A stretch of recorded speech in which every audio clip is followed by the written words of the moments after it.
Guys, നിങ്ങളുടെ വീട്ടിൽ ചക്ക എടുക്കാനുണ്ടോ? ചക്ക വെച്ച് നമുക്കൊരു ചീമച്ചക്ക വെച്ചൊരു നമുക്കൊരു ചീമച്ചക്ക കറി ഉണ്ടാക്കി നോക്കിയാലോ. അതിനായിട്ട് നമ്മൾ ചീമച്ചക്ക മുറിച്ചെടുത്തിട്ടുണ്ട്. എന്നിട്ട് അതിൻ്റെ കറയെല്ലാം തേച്ച് കളഞ്ഞു.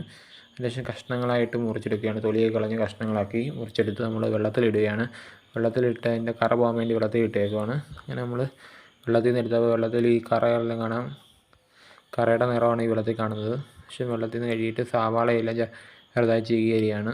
സവാള ചീകി കഴിഞ്ഞ് പച്ചമുളക് കൊത്തിയരിഞ്ഞ് പിന്നെ വെളുത്തുള്ളിയൊക്കെ ചതച്ചതും കരിയാപ്പില, ഉപ്പ് ആവശ്യത്തിന് എന്നിവ ചേർത്തു. ആവശ്യത്തിന് മഞ്ഞൾപ്പൊടിയും ചേർത്തു.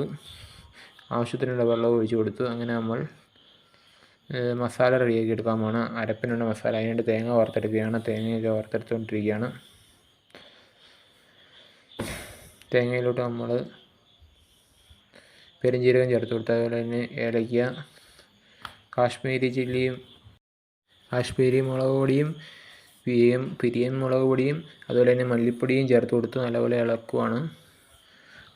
അങ്ങനെ നമ്മുടെ മസാലയൊക്കെ മൂത്ത് വന്നിട്ടുണ്ട്. ഇനി നമുക്ക് മസാലയെല്ലാം അരച്ചെടുത്തിട്ടുണ്ട്. മിക്സിയിലിട്ട് അരച്ച മസാല. ഇനി അടുത്ത കടുക് വറുക്കാനുള്ള സാധനങ്ങളൊക്കെ നമ്മൾ റെഡിയാക്കിക്കൊണ്ടിരിക്കുകയാണ്. അതിനായിട്ട് നമ്മൾ കരിയാപ്പില, തേങ്ങാക്കൊത്ത്, ചുവന്നുള്ളി. ഇനി നമ്മുടെ കറിയൊക്കെ ഇവിടെ വെന്ത് വന്നിട്ടുണ്ട്. അങ്ങനെ നമ്മൾ അരപ്പ് ചേർത്ത് കൊടുത്ത് കറിയിലോട്ട് അരപ്പൊക്കെ ചേർത്ത് റെഡിയാക്കിക്കൊണ്ടിരിക്കുകയാണ്. അല്ലെങ്കിൽ മൂടി വെച്ച് വേവിക്കുകയാണ്.